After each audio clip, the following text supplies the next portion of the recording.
CPO Lahore Umar Sheikh साहब इस वक्त हमारे साथ मौजूद हैं। Welcome to the show sir. सामने आई है बातें कि आपने शायद राब्ता करने की भी कोशिश की है, आपने उनसे बात करने की भी कोशिश की है, लेकिन कामयाब नहीं हो सके आप। कोई मुआफी भी आप मांगना चाह रहे हैं इस हवाले से? मैं ज़रा थोड़ा सा शेख साहब, मारिया ने तो पूछा, उसका तो आप जवाब देंगे। इतना बड़ा सारा रोला पड़ा हुआ है पूरे मुल्क में कि एक सीसीओपी आपकी वजह से लाहौर के आप लगे हैं। वो प्राइम मिनिस्टर ऑफ पाकिस्तान है, कैबिनेट में भी आप पे डिस्कशन हुई है, लाहौर में भी है, टीवी शोज में भी सारा कुछ हुआ है। ये हमें बताएंगे कि क्या कुछ हुआ है? जस्ट मतलब ट्वीट अटैक के हमें कुछ नहीं पता। ये क्या इतना बड़ा वाकया हुआ है आपके दरमियान और आईजी साहब के दरमियान के किसी एक का ऑप्शन करना था और प्राइम मिनिस्टर ऑफ पाकिस्तान ने आपका ऑप्शन किया है? Sir what went wrong? अच्छा सर, मैं इसमें आपको जवाब दूं कि कोई ऐसी बात नहीं है। मेरी सिलेक्शन उसी नॉर्मल प्रोसीजर से हुई है जिस तरह पंजाब में सिलेक्शन अरसा दराज से, बल्कि शहबाज शरीफ साहब के वक्त से हो रही है। और वो क्या है कि पैनल बनता है, पैनल का इंटरव्यू होता है और किसी एक का नाम आ जाता है। मेरा भी इसी तरह हुआ है। अब उसमें हमें नहीं पता होता कि वो सीएम साहब ने कंसल्ट किया है जिससे कि नहीं, क्योंकि शहबाज शरीफ साहब तो किसी से कंसल्ट ही नहीं करते थे। तो मगर ये मैं समझता हूँ सीएम साहब और उनके बाकी जो रुफ्ताए कार हैं, ब्यूरोक्रेसी के लोग हैं, पॉलिटिकल लोग हैं, उन्होंने सिलेक्शन करके मेरी सिलेक्शन कर दी। मैं आ गया। मैं अगले दिन फौरी तौर पर कॉल ऑन करने चला गया। मुझसे उन्होंने पूछा, थोड़ी सी आवाज आपकी कम आ रही है आपके एंड पे या हमारे स्टूडियो में? अगर आवाज थोड़ी सी बढ़ा दी जाए। जी सर, अब आ रही है सर, प्लीज कैरी ऑन। अच्छा, मैं तो मेरी नॉर्मल सिलेक्शन हुई, नोटिफिकेशन हुआ। नेक्स्ट डे मैं एज पर प्रोसीजर चला गया, आईजी साहब को सलाम किया, उनसे गाइडेंस और प्रायोरिटीज ली और आके मैंने मीटिंग की। अब कहानी मीटिंग में शुरू होती है। मेरा मौकफ ये है कि city police district police order के चैप्टर नंबर 3 आर्टिकल 6 के तहत एक सेपरेट एंटिटी है और इसका मुझे भी शायद इतना इदराक ना होता। ये इदराक हुआ जब 14 कत्ल हुए मॉडल टाउन में लाहौर पुलिस के हवाले से जी। और उस वक्त ये इल्जाम लगा पुलिस पे। तो आईजी साहब को जुडिशियल इंक्वायरी में पूछा गया, मुश्ताक सुखेरा साहब को, कि जी आपका क्या रोल है इन मर्डर्स में?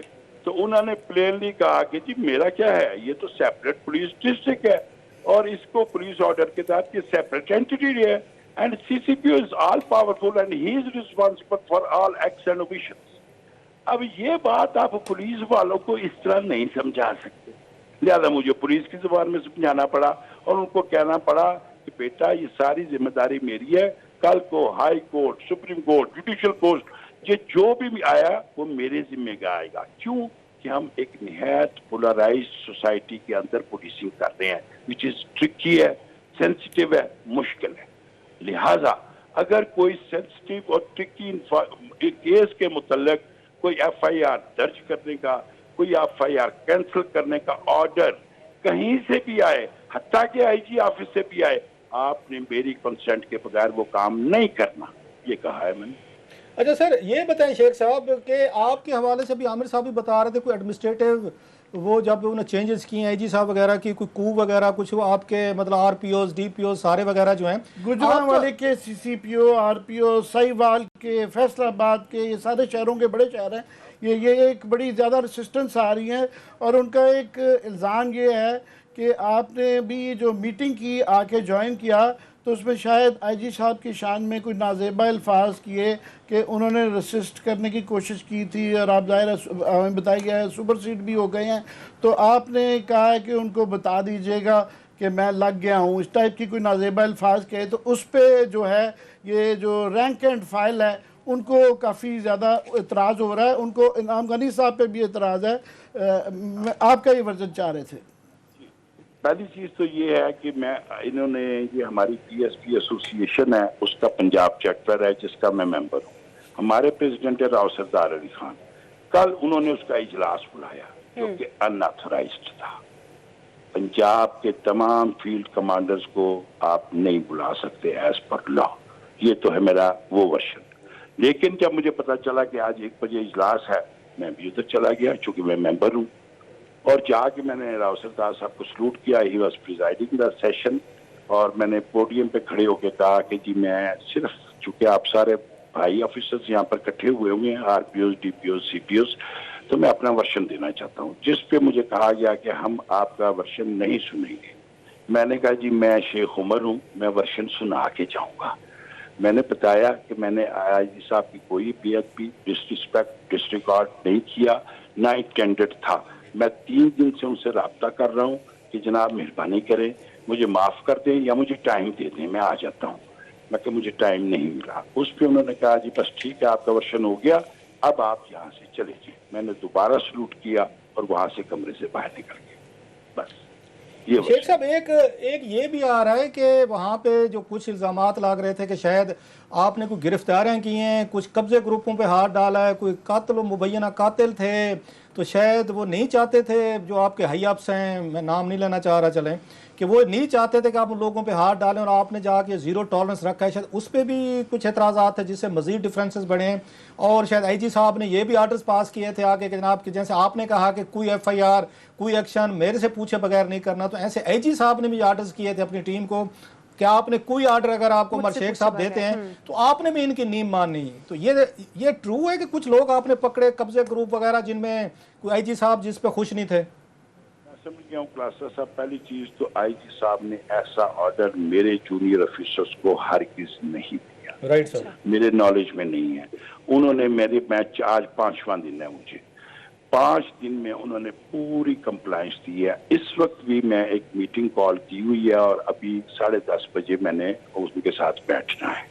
वो मेरे पास सारे आई हुई है, कोई मसला नॉन कंप्लायंस। नंबर 1। नंबर 2 ये है, यस ये बात जरूर है कि मुझे हायप से टास्क मिला कि एक आदमी यूसुफ मर्डर हो गया है नवाब टाउन थाना में। उसको खोखरों का एक गैंग है, यकूब खोखर उसके बेटे, उन्होंने कत्ल किया है।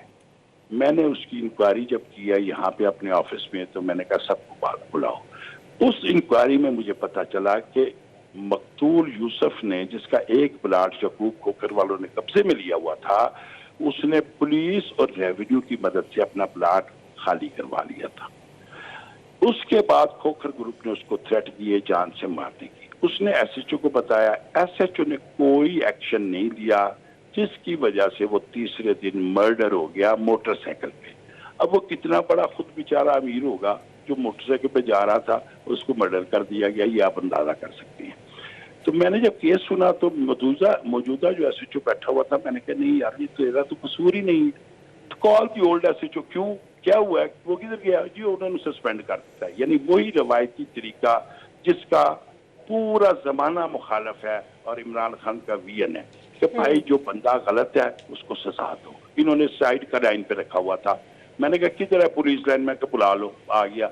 मैंने कहा तुझे क्यों नहीं बेटा, उसके जब तुझे कहा कि मुझे थ्रेट है जान से मारने का, पब्लिक पार्टी कोई शरीफ आदमी थी, कहता नहीं। मैं कितने पर्चे थे, कहते 11। कि कौन से थे, सारे कब्जे के। तो मैं इसका मतलब है वो एस्टैब्लिश्ड कब्जा ग्रुप था खोखरों का, जो कि आपने अक्सर सुना होगा अखबारों में, नवाब टाउन का ये जो इलाका है हमारा उस तरफ का। तो मैंने उससे कहा तुमने प्रिवेंटिव एक्शन क्यों नहीं लिया? पहला था कि 11 केसेस के चलान थे, उसके खिलाफ 3 महीने का डिटेंशन लेता और उनको प्रिवेंटिव डिटेंशन में तो अंदर डालता जेल में। तूने वो नहीं किया। तुझे 107, 150 का सिंगल साइडेड वर्शन लेना चाहिए था, ताकि मजिस्ट्रेट की अदालत में तू चलान पेश करता, वो उधर पेश होके अपने मुचलके देते, शोटिस देके हम इसको नहीं मारेंगे। और जो सबसे ईमान का खफीफ दर्जा है वो हमारे पास भी है। वो क्या कि आप थाने में उसको बुला लेते हैं, उसको कहते हैं तेरे खिलाफ ये किसी ने दरखास्त दी है, इधर लिख के दे के तू उसको नहीं जान से मारने का या उसको नुकसान नहीं पहुंचाएगा। मैंने तूने तीनों में से कुछ किया है? कहते नहीं थे। मैं लावात खड़ी, फिर तो 109 में जरा रुके सर। आपके बारे में मैं जो मुझे पता चला है, कुछ मैं जानता हूं जाती तौर पर भी, आपके खिलाफ इसलिए भी पुलिस में रिएक्शन आ रहा है कि शायद बड़े अरसे बाद कोई पुलिस अफसर आया है जो पुलिस के खिलाफ कार्रवाई पे आके उस पर यकीन रखता है। वो कहते हैं कि जब तक पुलिस की पुलिसिंग नहीं होगी तो पुलिस ठीक नहीं होगी, आवाम को तो पकड़ लेते हैं। तो ये भी रिएक्शन है आप पे कि आप बल्कि डेरा गाजी खान में तो मशहूर था कि आप वहाँ पे, मेरा ख्याल है आपने DSP पे SHO कई को दफ्तर में बुला के हथकड़ियाँ लगवा देते थे, तो आपने फिर लाहौर में वही काम शुरू कर दिया, जाते ही SHO गिरफ्तार। जाऊंगा, इसी का नाम उमर शेख फारूक है। मुझे इमरान खान साहब ने अक्टूबर 18 में बुलाया था कि आपको IG इस्लामाबाद तक आए। ये जो लोग मेरे पे आज इतराज कर रहे हैं ना कि CCPO क्यों लगा दिया, मुझे उस वक्त IGP इस्लामाबाद का जो पैनल था मैं उसमें भी शामिल था। मैंने खान साहब ने कहा कि जी बताएं, उम्र तो इतना अरसा हो गया, तजर्बा ये वो, बताओ पंजाब पुलिस कैसे ठीक होगी? मैं कहा सिर्फ एक फार्मूले से, पुलिसिंग ऑफ पुलिस। वजह कि हमारे जो मिसकंडक्ट है ना, उसका फाइनेंशियल बेनिफिट इतना बढ़ गया है कि उसके आगे सस्पेंशन, एक्सप्लेनेशन और शो काज नोटिस की वैल्यू ही नहीं रही। एक मैं क्राइम पार्टनर के साथ मिलकर अगर पुलिस ऑफिसर होने के जरिए करता हूं तो मुझे पता लगता है मेरा तो 1 करोड़ हिस्सा है, 50 लाख हिस्सा है, 2 करोड़ हिस्सा है। अब उसके ऊपर मैंने क्या एक्शन किया? मैंने उसको सस्पेंड कर दिया, कहना कर दे, मैं 3 महीने बाद फिर बुला लूंगा, 2 करोड़ तो मेरे घर आ गया। सो या तो मैं ये समझता हूं कि ये पुलिस कोर्ट मार्शल एक सिर्फ रिफॉर्म की जरूरत है कि जिस तरह मिलिट्री में आप एक ऑफिसर को सस्पेंड करते हैं या डिसमिस करते हैं, वो दोबारा नहीं आ सकता मिलिट्री में। सिर्फ एक रिफॉर्म की जरूरत है पाकिस्तान में, पुलिस कोर्ट मार्शल उसका नाम दे दें, उसको पुलिस अकाउंटेबिलिटी रूल्स कह दें। ये जब तक नहीं होंगे उस लास्ट क्वेश्चन सर, आपने अभी मीटिंग भी करनी है 10:30 पे, लास्ट क्वेश्चन हम आपको बिल्कुल 10:30 पे छोड़ रहे हैं सर। आपके थैंक यू वेरी मच कि आपने ज्वाइन किया। ये तस्वीर दिया जा रहा है कि लाहौर में शायद जो पहले वो CCPO थे या IG साहब खुद जो अभी हटे हैं, ये नवाज लीग के क्राउड को हैंडल नहीं कर पा रहे थे, खौफ में थे कि कल को वापस आ जाएंगे। मरियम नवाज साहबा का भी हमने देखा, वहाँ पे भी पुलिस की हमें सामने नजर आई। तो नवाज लीग भी रिएक्ट कर रही है कि उमर शेख साहब को हमें सीधा करने के लिए लाया गया और हमें इन्होंने आके सबक सिखाने हैं। तो इज इट ट्रू सर कि आप उनको सबक सिखाने गए हैं या क्या ये उनका इतराज आ रहा है सर? गलत है। मैं आपको ये बताऊं कि 30 साल की मेरी हिस्ट्री है सामने। मैं प्रोफेशनली काम करता हूं लॉ के लिए, रूल ऑफ लॉ के लिए। मैंने आज तक कोई पॉलिटिकल विक्टिमाइजेशन नहीं की और यही मेरा एविडेंस है। और इंशाल्लाह मैं आगे, ये आप देखते जाएंगे, आप 3 महीनों में देखेंगे लाहौर खुद बुलाएगा, कहेगा मेरे अंदर तब्दीली आ गई है, लाहौर कहेगा, ये मेरा वादा है। बहुत शुक्रिया शेख साहब, बहुत शुक्रिया, थैंक यू वेरी मच, आपने ज्वाइन किया।